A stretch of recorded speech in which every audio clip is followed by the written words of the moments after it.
अस्सलामुअलैकुम व्यूअर्स, मैं आपको अपने टेस्टी रेसिपीज के चैनल में खुशामदीद कहती हूँ। उम्मीद करती हूँ कि आप सब खैरियत से होंगे। आज मैं आपको दही भल्ले बनाने का तरीका सिखाऊंगी, लेकिन इससे पहले हमेशा की तरह आपने मेरी वीडियोस को लाइक करना है, फ्रेंड्स एंड फैमिली के साथ शेयर करना है, और जिन्होंने मेरा चैनल सब्सक्राइब नहीं किया वो चैनल सब्सक्राइब करें ताकि तमाम वीडियो से आप लोग अप टू डेट रहे। आइए अब हम आपको इंग्रेडिएंट्स बताते हैं।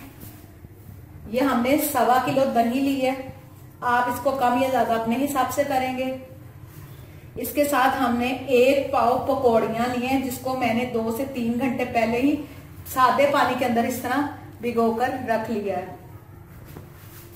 3 अदद मैंने आलू लिया और उसको बॉईल करके इस तरह मैंने कटिंग कर लिया। आप इसके साइज को बड़ा छोटा कर सकते हैं। ये मैंने पुदीना आपके सामने रखा हुआ है। इस पुदीने और हरी मिर्चें और धनिया से मैंने ये चटनी बनाई है। आपने ये चटनी इसमें ऐड करनी है। आप इसको हरे मसाले वाले दही भल्ले भी कह सकते हैं। इसके साथ ये मैंने प्याज लिए हैं। प्याज को मैंने इस तरह बारीक चॉप कर लिया, इसको लंबा लंबा काटा है। इसके बाद ये चीनी का शीरा है, जिसको हम मीठा कहते हैं। ये सिंपल, आपने 2 से 3 चम्मच चीनी लेना है, थोड़े से पानी के अंदर इसको हल करके रख लेना, ये शीरा तैयार हो जाएगा चीनी का। इसके बाद ये हमने खीरा और टमाटर को मिक्स कर लिया। ये देखें, बारीक बारीक इसको चॉप कर लिया हमने, दोनों को इकट्ठे। नमक हस्बे जरूरत इस्तेमाल करेंगे। वैसे तो मैंने चटनी में सब कुछ डाला हुआ है, लेकिन फिर भी अगर आप ज्यादा कोई इसको तीखा खाता है तो वो थोड़ी सी लाल मिर्च अपनी जरूरत के मुताबिक ऐड करेगा। और साथ ये गरम मसाला हमने लिया।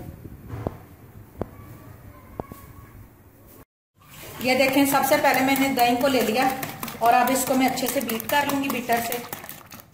आपने दही को बहुत अच्छे तरीके से बीट करना है ताकि आपको कोई परेशानी, इसका ना अगर दाना मोटा रह जाए तो फिर अच्छी लुक नहीं आती, इसके लिए आपने इस तरह अच्छे से बीट कर लेना।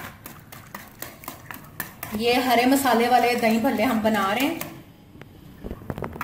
अब मैं इसके अंदर चटनी ऐड करूंगी।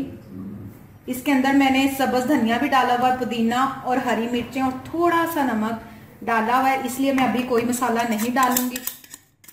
सिर्फ इसको हम मिक्स करेंगे,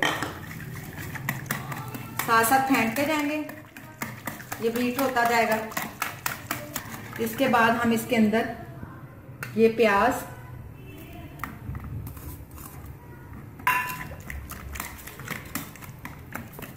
अब ये हमने प्याज डालने के बाद इसके अंदर ये सैलेड डालेंगे। आपको जो भी सैलेड पसंद हो आप इसके अंदर डाल देंगे। मैंने ये खीरे और टमाटर इसके अंदर ऐड कर दिए। ये देखिए, अब अच्छे से मिक्स हो गए। अब इसके बाद इसके अंदर आलू जाएंगे। आप देख रहे हैं कि मैंने कोई भी अभी मसाला नहीं डाला, वो इसीलिए क्योंकि पहले हमने चटनी भी डाल लिया। पहले टेस्ट करेंगे, अगर जरूरत हुई तो हम डालेंगे। इसके बाद यह मैंने बॉईल किए हुए आलू डाले। साइज इसका आप अपने हिसाब से एडजस्ट कर लें।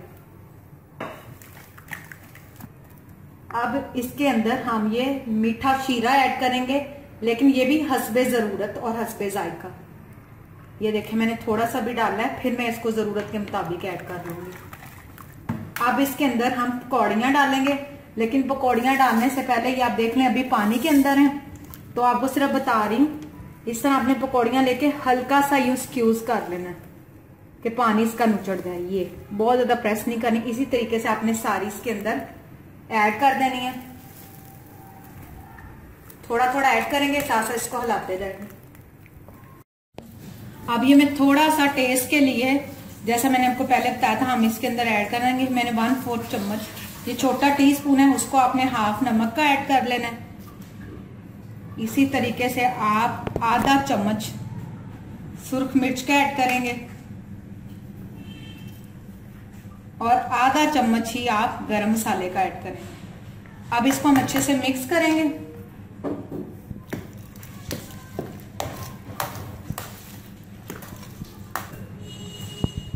ये अब व्यूअर्स आप देख सकते हैं कि हमारे दही भल्ले बिल्कुल रेडी हो चुके हैं, जिन्हें हमने हरे दही भल्ले का नाम भी दिया था। ये रेडी हो गए। मैं इसके अंदर अब हम गार्निश करूंगी मैं इसको पुदीने के साथ। आप इसको धनिया के साथ भी बाद में, या मजीद हरी मिर्चें आप काट कर इसको गार्निश कर सकते हैं। उम्मीद करती हूँ कि आज की आपको हमारी दही भल्लों की रेसिपी पसंद आई होगी। इंशाल्लाह एक बार फिर नई रेसिपीज के साथ आपकी खिदमत में हाजिर होंगे। तब तक हमें इजाजत दीजिए। Thank you. Allah Hafiz.